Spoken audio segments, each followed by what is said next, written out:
గురువుగారు, ఇప్పుడు కొంతమందికి పెళ్లి సంబంధాలు వస్తుంటాయి కదండి.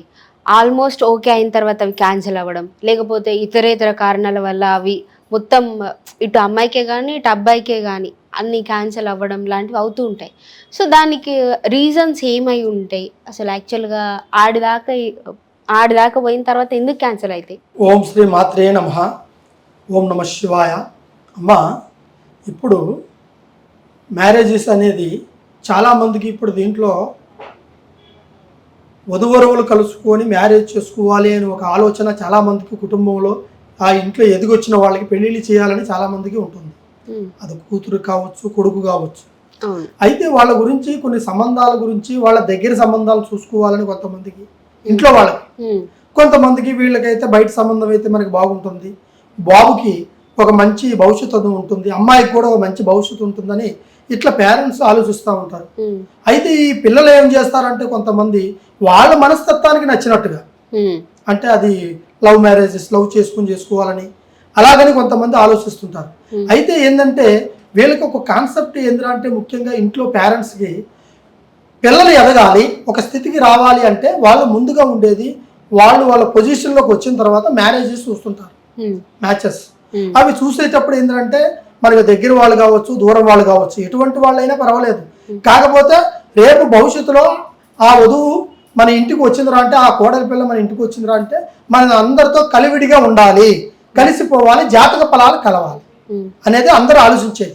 కానీ గురుగారు, ఇప్పుడు జాతకాలు చూసుకున్నా, జాతకాలు కలిసినా కూడా ఏదో ఒక డిస్టర్బెన్స్ అనేవి వచ్చి క్యాన్సిల్ అవుతుంటాయి కంపల్సరీగా. ఎందుకంటే అవి ఏమవుతుంది అంటే కొంతమందికి కొన్ని దోష ఫలాలు ఉంటాయి. ఈ దోష ఫలాల వల్ల వాళ్ళ నక్షత్రాలు, వాళ్ళ రాశి ఫలాలు కలవవు. ఒకవేళ కలిసిన వాళ్ళకి మ్యారేజెస్ లో పొంతనాలను ఉంటాయి, మెడ పొంతన అనేది ఉంటుంది. అది మాంగళ్య ధారణ. ఆ మాంగళ్య ధారణ చేసేయాలనుకునేటప్పుడు ఆ అమ్మాయికి అబ్బాయికి వీళ్ళిద్దరికి వధువరువులకి ఖచ్చితంగా వీళ్ళకి మ్యారేజెస్లో రేపు ఫ్యూచర్లో వీళ్ళకి ఎటువంటి ప్రాబ్లమ్స్ అంటే సంతానం విషయం కానీ, దాంపత్య విషయం కానీ, ఆరోగ్య విషయం కానీ, కుటుంబంలో ధన విషయంలో కానీ, ఆ అమ్మాయి వచ్చిన వేళా విశేషం కానీ ఎటువంటిదైనా సరే వీళ్ళకి ఖచ్చితంగా ఆ పేరు బలాలు పొంతనాలు కుదురుతాయా అనేదే ఈ పంచాంగాన్ని చూసి వాళ్ళ పేరు బలాలను బట్టి వాళ్ళిద్దరికి మ్యారేజెస్ కుదురుతాయి అన్నట్టుగా పెద్దలు ఆలోచించేది. అయితే కుదరకపోతే ఏమవుతుందంటే వాళ్ళకి కుదరకోకుండా వద్దులే అనుకుని పోయేవాళ్ళు కొంతమంది ఉంటారు. కొంతమంది కుదిరిన తర్వాత వాళ్ళకి మ్యారేజెస్ విషయంలో వాళ్ళ ఇంట్లో కొన్ని ప్రాబ్లమ్స్ ఉంటాయి. అయితే అమ్మాయి బయట చెప్పకుండా పోవటం, అంటే ఇష్టం లేని విషయం 10 మందిలో కూర్చున్నప్పుడు చెప్పలేదు కదా, అది చెప్పలేనప్పుడు ఏమవుతుంది అంటే వాళ్ళు ఇంటికి వెళ్ళిపోయిన తర్వాత వాళ్ళు అలా చెప్పడము, దానివల్ల కూడా వాళ్ళ కొంతమంది ఇబ్బంది పడుతుంటారు పేరెంట్స్. అదేవిధంగా ఆ మ్యారేజెస్ కూడా కొద్దిగా దూరం అవుతుంటాయి. కొంతమందికి అయితే దోష బలాల వల్ల ఈ నాగ ప్రతిష్ఠ దోషం అంటారు, అంటే నాగదోషము, తర్వాత అక్షంతల దోషము, ఇటువంటి కొన్ని దోషాలు, కుజు దోషము, ఇటువంటి గ్రహ బలాల దోషాలు కూడా కొన్ని ఉంటాయి. వాటిని కూడా వాళ్ళు చూసుకొనే ఆ మ్యారేజెస్ని ఫిక్స్ చేసుకుంటారు. ఎందుకంటే అవతల జాతక బలాలు అంటే పేరు బలాలు, ఆ అమ్మాయి పుట్టిన డేటు, గడియ, సమయాన్ని బట్టి, యువతల వాళ్ళ గడియ సమయాన్ని బట్టి ఆ పొంతనాలకి ఆ ఇంటికి వచ్చే కోడలు, ఆ ఇంటికి వచ్చే అల్లుడు ఎలా ఉంటారు, వీళ్ళిద్దరికి ఒక మ్యారేజ్ చేస్తే వీళ్ళకి కుదురుగా కుటుంబం జీవితాంతకాలం సంతోషంగా ఉండగలుగుతారా అనేదే ఆ జాతక బలం. దాన్ని బట్టి వీళ్ళకి మ్యారేజెస్లలో కొన్ని ఇబ్బందులు కలిగి మానసికంగా నలిగిపోయే బాధలు కొన్ని ఉంటాయి. అది ఆరోగ్య సమస్యలు ఉండొచ్చు, లేకుంటే వాళ్ళ ప్రేమ సమస్యలు కావచ్చు, లేదా వాళ్ళకి క్యారెక్టర్ సంబంధించింది కావచ్చు, లేదంటే ఆస్తి అంతస్తులు కావచ్చు. ఇప్పుడు కట్న కానుకలు కూడా ఉంటాయి కదా, మరి అవి ఉంటేనే కదా వీళ్ళు ఈ అబ్బాయి భవిష్యత్తు కూడా ముందుకు వస్తుంది. లేదా అబ్బాయి మంచి భవిష్యత్తులో ఉండి మంచి ఉద్యోగంలో ఉంటే అమ్మాయిని ఇస్తే అమ్మాయి భవిష్యత్తు కూడా బాగుంటుందని ఇట్లా కొంతమంది ఆలోచిస్తూ ఉంటారు పేరెంట్స్. దానివల్ల ఏమవుతాయి అంటే అటువంటి సంబంధాలు, మంచి సంబంధాలు కుదురుకున్నా కూడా దూరం అయిపోతుంటారు. కానీ అలా కాదు, సంబంధం కుదరాలి అంటే మన పెద్దలు ఏం చెప్తారంటే అటేడు తరాలు ఇటేడు తరాలు చూసి మ్యారేజెస్ చేసుకోవాలని అంటారు. 7 తరాల గురించి ఈ రోజుల్లో ఎవరు ఆలోచించరు. కానీ ముందుగా వాళ్ళ క్యారెక్టర్ గురించి ఆలోచించాలి. తర్వాత బాబు బ్యాక్గ్రౌండ్ అంటే ధనం ధాన్యం కాదు, వాడి క్యారెక్టర్ అంటే ఏంటంటే మంచి గుణం, కలిసిపోయే విధానం. మనసులో ఒకటి బయట ఒకటి పెట్టుకునేది మనకు అవసరం ఉండదు, దానివల్ల ప్రాబ్లమ్స్ వస్తాయి. అది స్త్రీయే కానీ పురుషుడే కానీ, వాడు గుణం ముఖ్యం. రాబోయే స్త్రీకి ధనం తీసుకురాకపోయినా తన గుణం ఉండాలి. గుణం లేకపోతే ఆ స్త్రీ సంకల్పంలో ఆ మ్యారేజ్ ఎంత లక్షలు పెట్టి చేసినా గుణం లేనిది ఆ ఇంట్లో సంతోషం ఉండదు, భార్య భర్తలకి ఆనందం ఉండదు, వాళ్ళ వల్ల ఇంట్లో వాళ్ళకి మనశ్శాంతి ఉండదు. అట్లా చాలా మంది కూడా ఇప్పుడు ఇబ్బంది పడి కొంతమంది పెళ్లి దాకా వచ్చినవి కూడా దూరం అయిపోతున్నాయి, కొంతమంది నిశ్చితార్థం అయినాక కూడా దూరం అయిపోతున్నారు, విడిపోతున్నారు.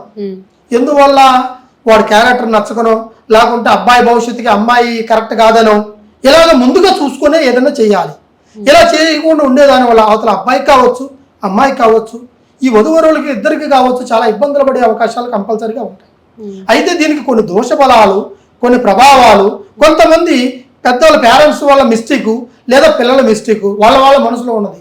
ఏదైనా సరే ఒక పెళ్లి చేసుకోవాలనుకున్నప్పుడు నిర్భయంగా వాళ్ళ మనసులో ఉన్నది పేరెంట్స్కి చెప్పాలి. నచ్చిందంటేనే నచ్చినట్టుగా చేసుకోవాలి, లేదంటే పక్కన వాళ్ళు వదిలేయాలి, వాళ్ళని డిస్టర్బ్ చేయకూడదు. అప్పుడు నువ్వు పెళ్లి దాకా వచ్చిన సంబంధం ఆగిపోతే అవతల ఆ అమ్మాయికి ఇంకొకరు ఎవరు వస్తారు, ఎవరు రారు.